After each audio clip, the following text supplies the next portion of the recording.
یہاں پر ان بچیوں کے لیے میں کہتا ہوں کہ کچھ ایسے حالات بنائے جائیں گے، شکل و صورت اس پر کبھی مت جانا۔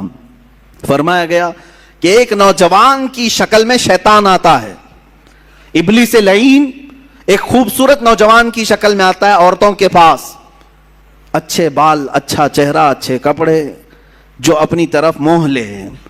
تو لڑکیاں اگر شہوت کے ساتھ اس کی طرف دیکھنے لگ گئیں تو فرمایا گیا النظر سہم من سہام الشیطان، یہ آنکھ جو ہے شیطان کے تیروں میں سے ایک تیر ہے۔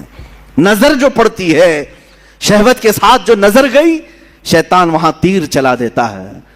جو نوجوان تمہیں بھا گیا، یہ ضروری نہیں کہ وہ انسان ہی ہے، وہ شیطان بھی ہوتا ہے۔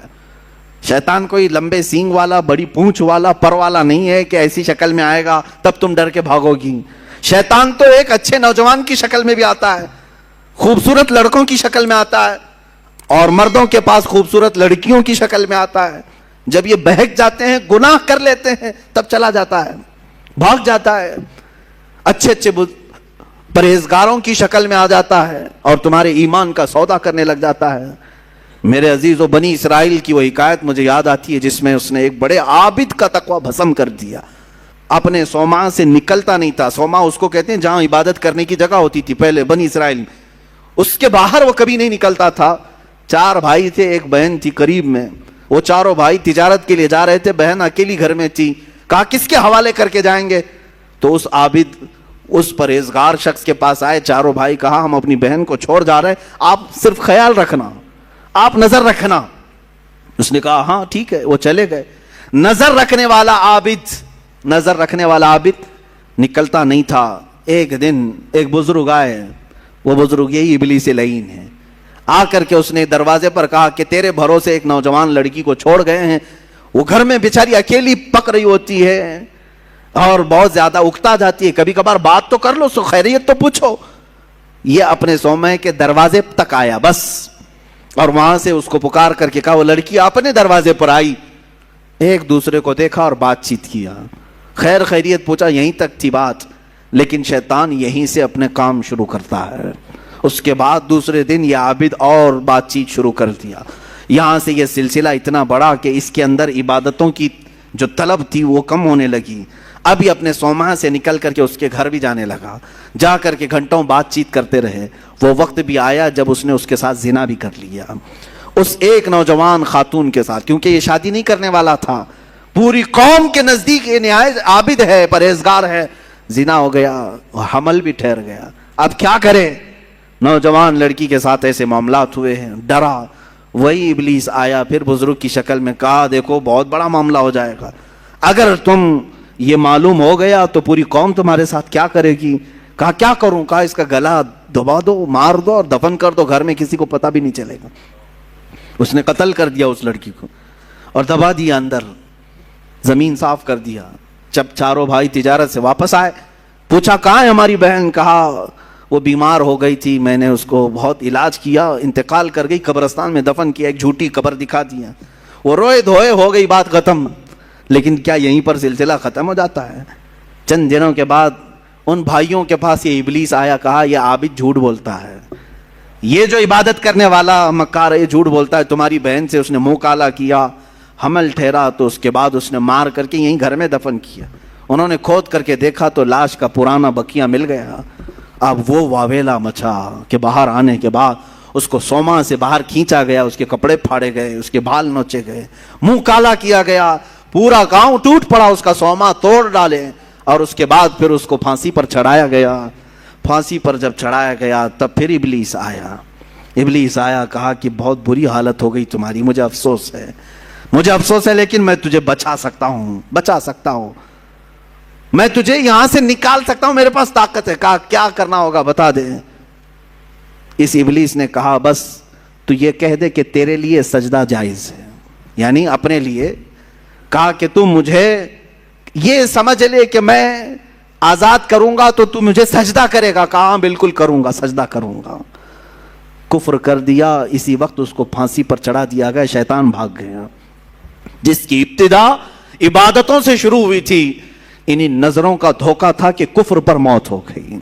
یہ حکایت بھی موجود ہے۔ میں ان بچیوں سے بھی کہتا ہوں کہ تم اچھے گھروں کی ہوں گی، اچھے خاندانوں کی ہوگی. بہت ساری لڑکیاں یہ دلیل دینے لگ جاتی ہیں کہ ہم ان کو صحیح راستے پر لے کے آ جائیں گی، وہ مسلمان بن جائیں گے، فلاح ہو جائیں گے.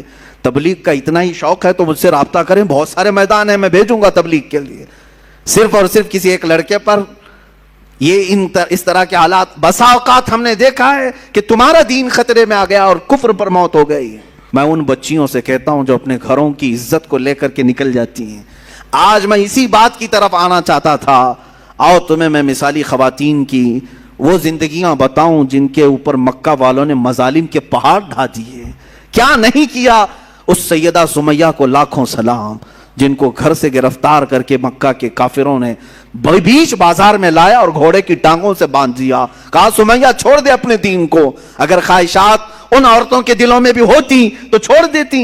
مکہ کے بڑے بڑے رئیس ان کو اپنانے کے لیے تیار تھے، بڑے بڑے پیسے والے اپنے لیے اپنے گھر کو ان کو بلانے کے لیے تیار تھے.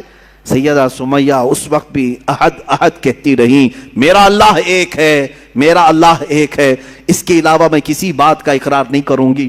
ان کو اتنا مارا سیدہ سمیہ کو. ابو جہل خبیث مردود نے ان کی شرمگاہ پر نیزہ مار کر کے انہیں شہید کیا. تمہیں معلوم ہے پوری اسلام کی تاریخ اٹھا کر کے دیکھنا، اسلام میں سب سے پہلے شہید ہونے والی اگر کوئی ہے تو سیدہ سمیہ ہے.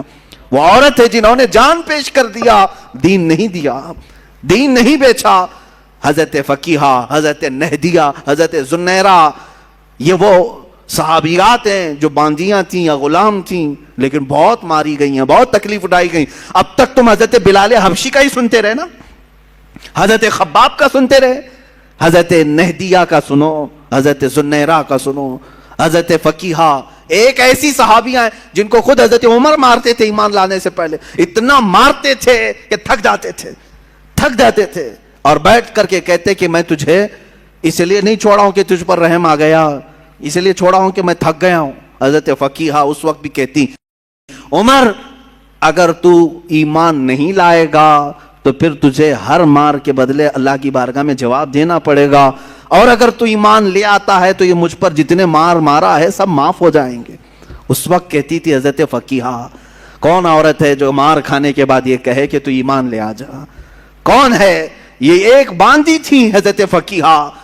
حضرت زنیرہ ایک صحابیہ ایسی مکہ کی، انہوں نے حضور پاک صلی اللہ تعالیٰ علیہ وسلم پر ایمان لانے کے بعد مکہ والوں نے اتنے تانے دیے ان کو، اتنے تانے دیے. ایک وقت ایسا بھی آیا کہ بیمار ہو کر کے ان کی آنکھیں چلی گئیں. اب تانے دینے والوں کو اور بڑا موقع ملا. پورے مکہ والے یہ کہنے لگے، زنیرہ دیکھو لات و حبل اور عزا جو ہمارے خدا ہیں، انہوں نے تجھے وہ کیا کہتے ہیں شناپ دے دیا. یہ لوگ کہتے ہیں شراب دے دیا، جس طرح سے بھی کہتے ہیں کہ بددعا لگ گئی ہمارے خداؤں کی تجھے، تیری آنکھیں چلی گئی. حضرت زنیرہ ٹس سے مس نہیں ہوئی، مسکراتی تھیں اور کہتی تھیں میری آنکھیں جس نے دیا تھا اس نے لیا، تمہارے خداؤں کو تو اپنے آس پاس کی بھی خبر نہیں ہوتی، ان کی خود کی آنکھیں نہیں دکھتی، وہ میری آنکھیں کیا لیں گے. دوسرے عورتیں بہت جلدی ان باتوں کی طرف آ جاتی ہیں، ارے کہیں ایسا تو نہیں ہے کہ حقیقت میں جو کہہ رہے ہیں کہ فلاں کی بددعا لگ گئی، اب شگن ہو گیا، فلاں ہو گیا.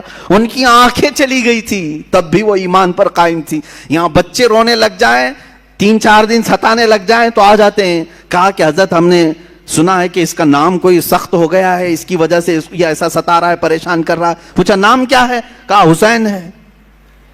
کوئی سخت نام ہے؟ وہ عورتیں بھی آئی جنہوں نے اپنی بچیوں کا نام زینب رکھا. کہا حضرت نام کا تو کچھ اثر نہیں ہو رہا ہے. معاذ اللہ رب العالمین، اسلامی نام رکھے ہو، انت وشواس کہاں سے تمہارے اندر آیا ہے؟ ہاں برے نام اگر رکھے ہو تو پھر بدلو، لیکن اسلامی نام اگر ہیں تو بیماریاں تو آتی جاتی رہتی ہیں. ناموں سے بیماری اگر آنی ہوتی، ناموں سے ہی جانی ہوتی تو شاید ساری دنیا والے ایک ہی نام رکھتے، آج ایک ہی نام رکھتے کہ ہاں جو صاف ستھرا ہو، جس نام سے کبھی بیماری نہیں آتی، سارے لوگ وہی نام رکھتے. السلام علیکم ورحمۃ اللہ وبرکاتہ. میرے پیارے عزیز دوستو، بھائی اور بہنوں، جیسا کبھی آپ نے ہم سے بڑے عالم، محدث اعظم و فقیر اعظم یعنی مفتی سلمان اظہری صاحب کے زبان سے بنات کو سماعت کر لیے، میں آپ کا میزبان قاری تسبیح عالم. آپ اگر اس چینل پر پہلی مرتبہ آ چکے ہیں تو آپ سے گزارش ہے، ریکویسٹ ہے، اپیل ہے کہ آپ اس چینل کو ضرور سے ضرور سبسکرائب کر لیجئے گا تاکہ ہر دن آپ کو اسی طرح کا ایک اچھا پیغام ملتا رہے۔ الحمدللہ ابھی آپ نے تو ہم سے بہت بڑے عالم کے زبان سے بیانات کو سماعت کر چکے ہیں، تو میں آپ سے زیادہ بحث نہیں کرنا چاہتا ہوں اور نہ ہی میں آپ کے وقت لینا چاہتا ہوں۔ بس تھوڑی سی میری بات کو سن لیجئے گا، اس کے بعد اس پیغام کو تمام ہمارے قوم کے نوجوانوں تک شیئر بھی کر دیجئے گا۔ کیا آپ کو معلوم ہے کہ شیطان ہو یا پھر جنات ہو تو کن عورتوں کے پاس آتا ہے اور اس عورت کے ساتھ سوتا بھی ہے اور ہم بستری بھی کرتا ہے، یعنی زنا کر لیتا ہے؟ وہ کون سا مرد ہے کہ شیطان ان کے شکل میں جاتا ہے یا پھر چڑیل ان کے شکل میں جاتی ہے تو وہ مردوں کے ساتھ زنا کر لیتے ہیں؟ شیطان تو جو بننا چاہے بن سکتا ہے، انسان بننا چاہے، عورت بننا چاہے اور جانور بننا چاہے، کوئی پرندہ بننا چاہے، وہ بن سکتا ہے۔